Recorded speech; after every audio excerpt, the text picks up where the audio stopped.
Hey everyone, thanks for joining us for another episode of The Lion, the Way, and the War, where we talk about Jesus, His church, and the spiritual battle that surrounds us. My name is Craig Allison, and I'll be your host.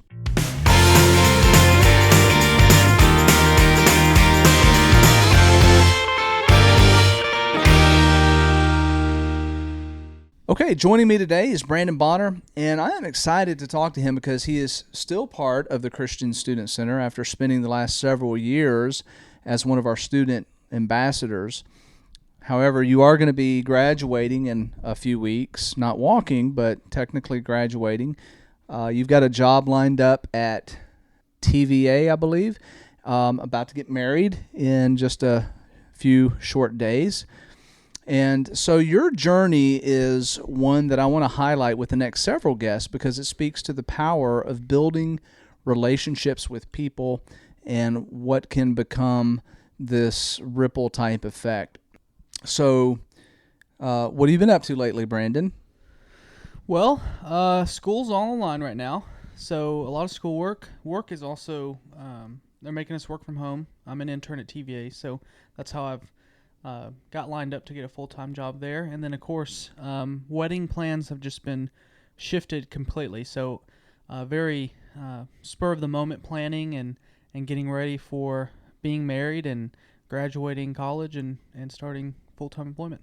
So you've got a lot of stuff going on in your life right now, and I'm sure the virus has impacted you like it's impacted everybody else.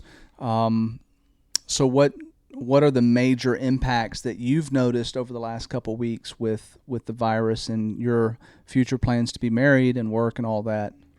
Well, I think some of the biggest things, I was kind of excited when school was canceled for 2 weeks, but now looking at it, that it's going to be canceled for the rest of the semester, or not canceled, but moved to online classes for the rest of the semester.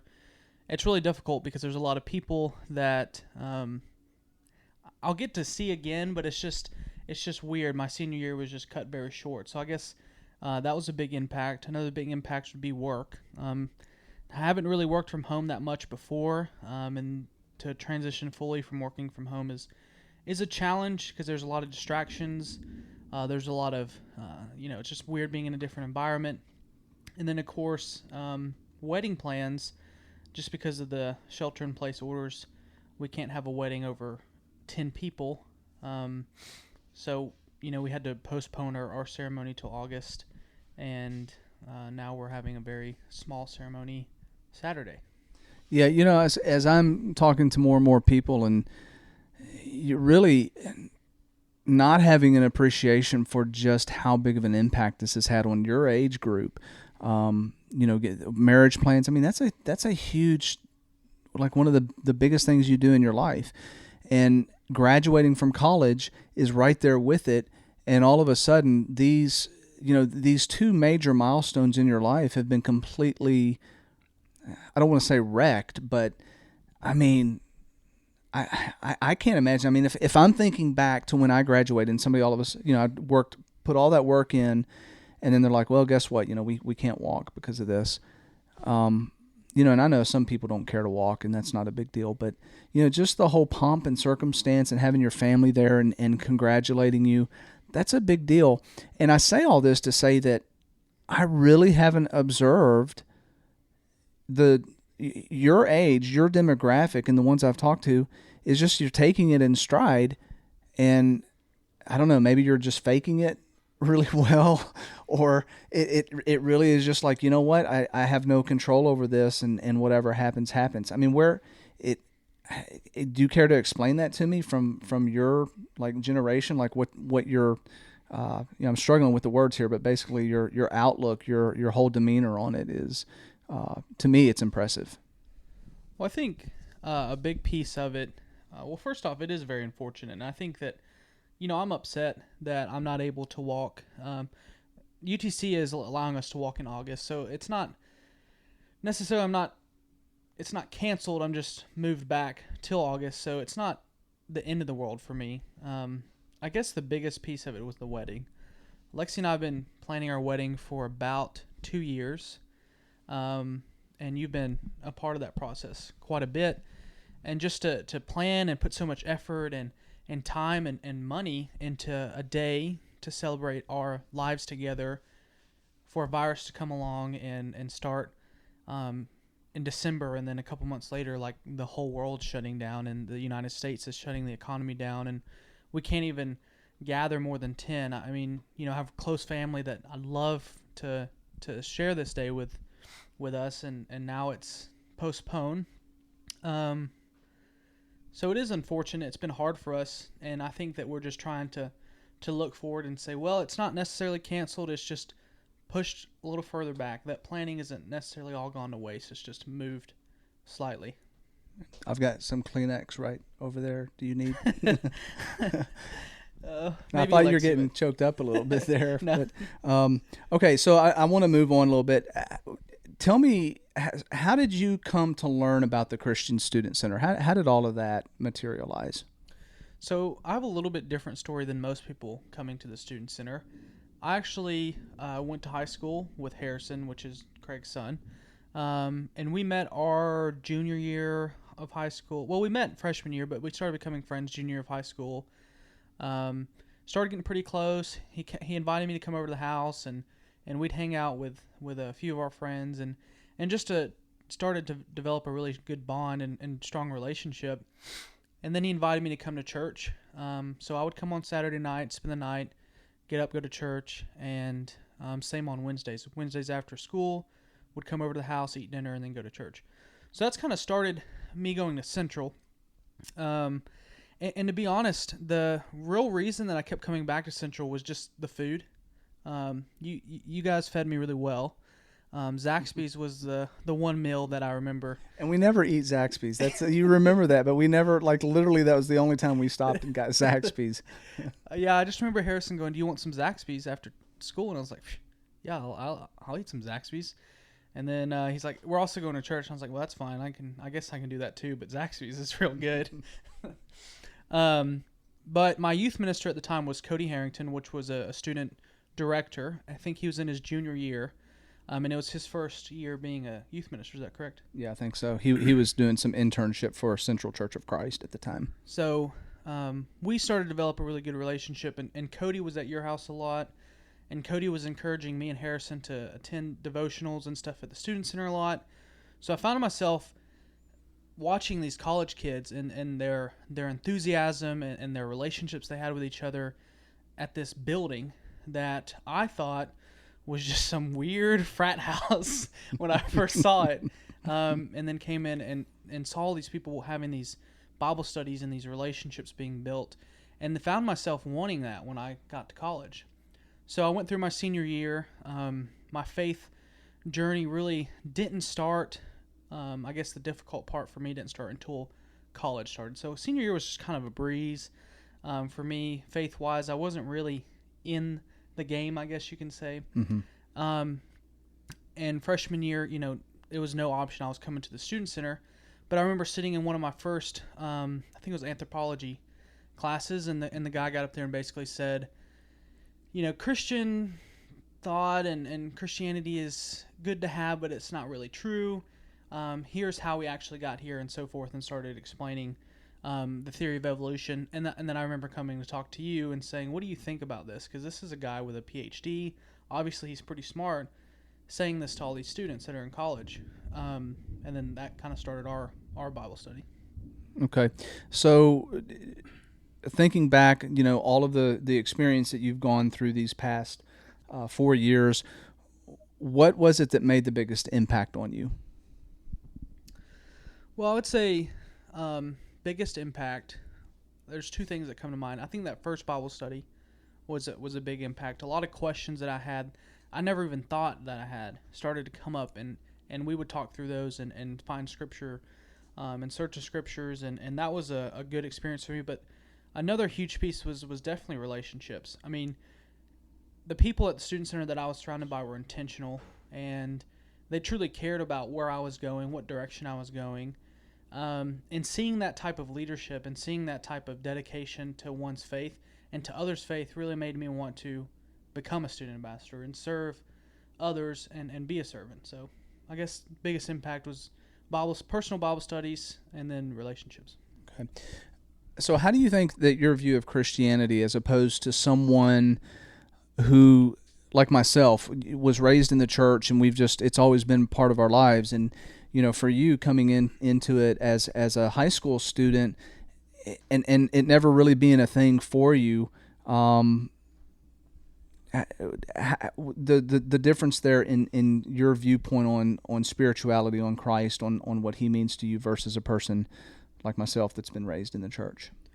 There's definitely a huge impact you have when you go through most of your life. Well, not most of my life up to that point, 16 years, 17 years of my life, not really knowing what Christianity was about, what church was about, and not really knowing who Jesus was, to learn it all and to have people study scripture with you and show you that this stuff is real. It is fact. It's not just a belief that some people have, but it doesn't really matter because it's not true. So that being revealed to you definitely builds motivation.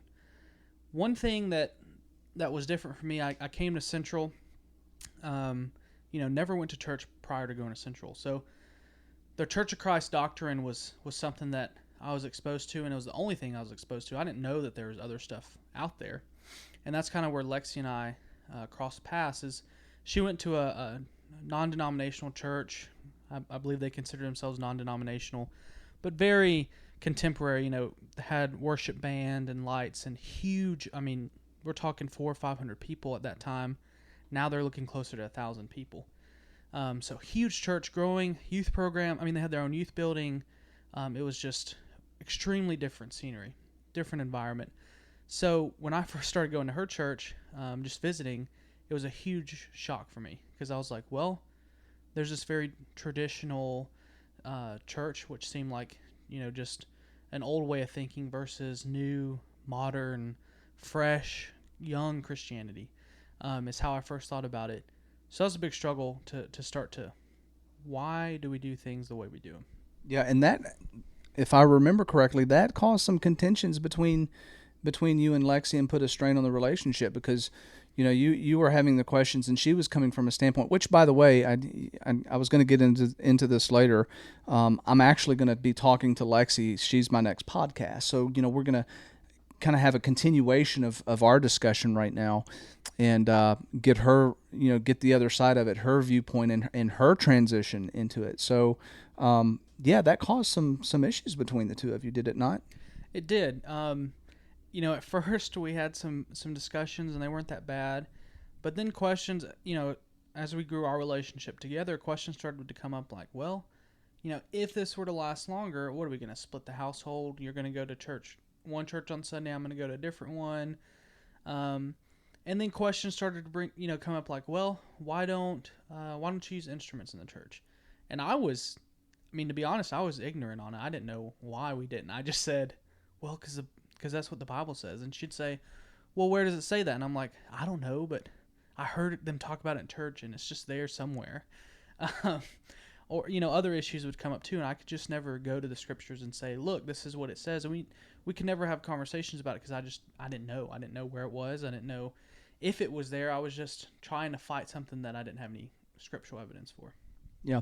Okay, so you've had a lot of Bible studies with students over the years since you've been at the Christian Student Center, which came about because you built relationships with those people and you got to a point where you felt comfortable asking them, hey, why don't we have a Bible study? And I want you to talk a little bit about the impact, with Harrison asking you, and he has no idea what that's going to lead to with you, who would eventually be baptized, you would become a Christian, and you yourself would bring a whole lot of other people to Christ through that. So if you don't mind, just kind of sharing how that has impacted you and the whole kind of cycle of the importance of, just asking somebody, inviting somebody, hey, you want to come grab a bite to eat?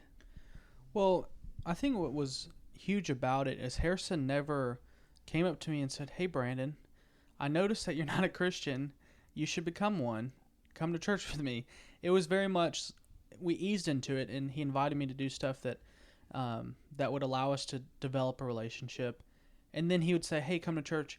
And Harrison never talked to me specifically about church or scriptures or anything like that. He just got me in the place I needed to be, and he knew that there were other people there that would be able to talk to me, and Cody was that person. So I think that's a huge example of how we all have our own different pieces of the puzzle. I may not be able to reach so-and-so that comes in the student center, but I know that the people I work with or the people that are surrounded in that place might be able to reach them. And that's something very important to remember. You're not going to be able to have a Bible study with every single person that you come in contact with. Either A, you're just not going to get through to them. B, you don't have enough time. C, you just may never be able to find the appropriate way to ask. Because, you just don't want to go up to some random person and say, hey, let's have a Bible study. I don't know you, I don't know your name or anything, but we should have a Bible study. It won't work. You're never going to get past that shallow level of a relationship. So I think it's important to understand that we all have different pieces. And another big thing about the Bible studies that I had, which, I don't know if I told the people that I studied with or not, but it was more impactful for me than it probably was for them. I think Bible studies are a great way to grow your personal faith and your personal scriptural knowledge, because if I'm studying with you and you're a freshman and you're either new to Christianity or maybe you've been a part of the church for many years, your entire life, you're probably going to look at me and say, hey, you asked me to have a Bible study with you. You probably have some knowledge about the Bible.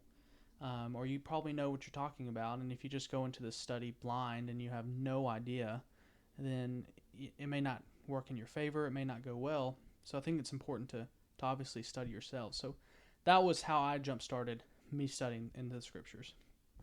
Yeah, that's an interesting point, because I've always told people that the best way to learn something is to teach it yourself, because it really forces you to get into it, because you don't want to look like somebody that doesn't know anything and get questions. You're like, you know what? Well, I want to do this Bible study, but I actually have no idea, which is okay. Because I've been asked questions before, and I'm like, you know what? That's a really good question. I've never been asked that before. Let me study it and get back to you. But the Christian Student Center, most people think Bible studies, they think Bible, they think church, they think boring, and I don't see that at the student center. And I'm not taking responsibility for that, but the dynamic there is, here we are at a state university, and we have students coming in who seem to be really eager to learn the Bible. What's up with that? Well, I think that for me, just seeing a lot of these people come in, and I think last year, my junior year was the most impactful for me, because we had a bunch of freshmen, huge inflow of freshmen compared to other years. And what was different about this year is so many different faith backgrounds. We had people from the Methodist Church, from the Catholic Church, we had Baptist. We just had all across the spectrum. We had different faith backgrounds, and they come in and they see that we do things a little differently. We don't use instruments, of course. Women aren't in leadership roles and so forth. And they start to ask these questions. Hey, why do you do it this way? Well, why can't I do this, or why can't I do this? So you start to study, and people just get this fire about them and say, wow, the scriptures say this. This is proof. The things that you do have scriptural backing. There's a reason for it. I can see it. They don't always agree with it, but most of the time they can see it. And that just starts this huge just outflow of motivation. Like, I want to learn more. What else is in this Bible that I don't know? They didn't grow up, and me too, I didn't grow up hearing this stuff my entire life. It's just all new. It's all fresh. And it kind of creates some excitement. Like, what else is out there? What else is in the Bible? And one of the things, too, that at least I've seen is, when I was in college and there were doctrinal differences, because granted, the Church of Christ and I'm using that term as like a denominational term, even though we consider the Church of Christ as a whole, consider ourselves as non-denominational, but just for the simplicity of understanding this, as a group of people categorized as, conservative, Church of Christ, denominational, there was a very dogmatic approach to it. And that is really something that turned a lot of people off, I think, to it. And at the student center, we don't compromise on clear doctrinal issues, but we're also not beating people over the head with it, saying things like, well, if you don't believe this, you're doomed to hell. And I think that has been a really great thing to bring people to the place where they don't feel intimidated, and they actually do want to dig in deeper and deeper and study. Is that an accurate assessment? I think so. And another thing, what I think is important when you go into a Bible study with someone is you have to develop, you have to further your relationship. When I look at a Bible study, I wouldn't just see it as an opportunity to further scriptural knowledge and biblical knowledge, which obviously is the main goal, but also as an opportunity to grow a relationship with each other. I made some of the strongest bonds and relationships at the student center, and they started with a Bible study. And typically, the first Bible studies that I would have, if someone either asked me to have a Bible study or asked him to have a Bible study, the first time we'd meet, we would hardly ever crack open the Bible. We would just talk about what's your background, where did you come from, stuff like that, to kind of get an understanding of their thoughts. And I would ask them questions that they may have never been asked before. Like why, I had a study with two guys that grew up in the Catholic Church, and we would ask them questions like, well, why do you think that you do things this way? And it was hard for them to answer, and they would go study it up, and they would typically come back and have some sort of answer, and then we'd find Scripture. We'd talk through Scripture and say, well, have you ever thought of it this way? Have you ever thought of the church being set up like this? And here's Scripture that points me to believe that. And through that process, you're kind of showing them that you're open-minded, so you're willing to listen and to think and consider their thoughts, so they're also open-minded and willing to consider your thoughts. Yeah, I want to underscore something that you said there, which is through the Bible study process, you're continuing to build relationships. And I can't underscore that enough. To anybody that's listening right now, and you're wanting to invite somebody to church, you're wanting to talk to them about Jesus Christ, the CSC is a great model for that. You and I were on a mission trip not too long ago where in the Dominican Republic, where they use a model that is pretty much identical to the way we do things at the CSC, and that's having activities. That's kind of that bottom rung kind of thing, because you have to have activities in order to get to know people. And through that, the activities, you begin to build relationships with people. And then the more deep those relationships become, is when you can actually have a trust that begins to develop between two people. And once you have that trust between two people, you begin to have an impact on them. And or in our model, in our paradigm, we're looking at that conversion as that moment where they say, you know what, I truly understand, and I need to give my life over to Christ. Yeah, and they used a pyramid to show their model, which I think is really good. But I think a good way that we should look at it is it's almost a circle. You never stop the activities. You never stop focusing and building the relationship, and you never stop focusing and building the trust so that you can have an impact. So it's almost this continuous circle that never ends. And I think that's a big thing that happened to me, and it wasn't intentional, but I was baptized the summer before my senior year of high school. So I was baptized. School started. So youth minister Cody, he was super busy. It was his senior year. I just didn't search the scriptures and just kind of dropped off. Just kind of was dipped, and then that was it. I call that the dip and ditch. Yeah, dip and ditch, and that was something that stuck with me. And I knew that I didn't want to do the same thing to someone else. So I think it's important when you have these Bible studies, if they're not a Christian and you make that impact, you get to that point and they're become a Christian, continue those activities, continue those relationships, continue the trust, because it's a circle. That impact always has to be evolving. So last question for you today, Brandon. Your biggest struggle as a student at a state university trying to grow your faith. That's part A of the question. What has been the biggest struggle that you faced as a college student? And part B is the impact that the church and the CSC have had on that specifically. So I think the biggest thing is, of course, it's a public university. So there are things that are pushed and things that are presented to you every single day that aren't in line with the way we should live and walk as a Christian. Some of your closest friends that you've been friends with all through high school, and they follow you to college, and they go their different route, and seeing that and how it's different than the route that you want to be on and the path that you want to walk is difficult. So it's a struggle. Seeing people that even come in the student center and you become friends with them, they don't necessarily stay on that path, and it's a difficult thing. Professors, I've never had any issues except one with a professor.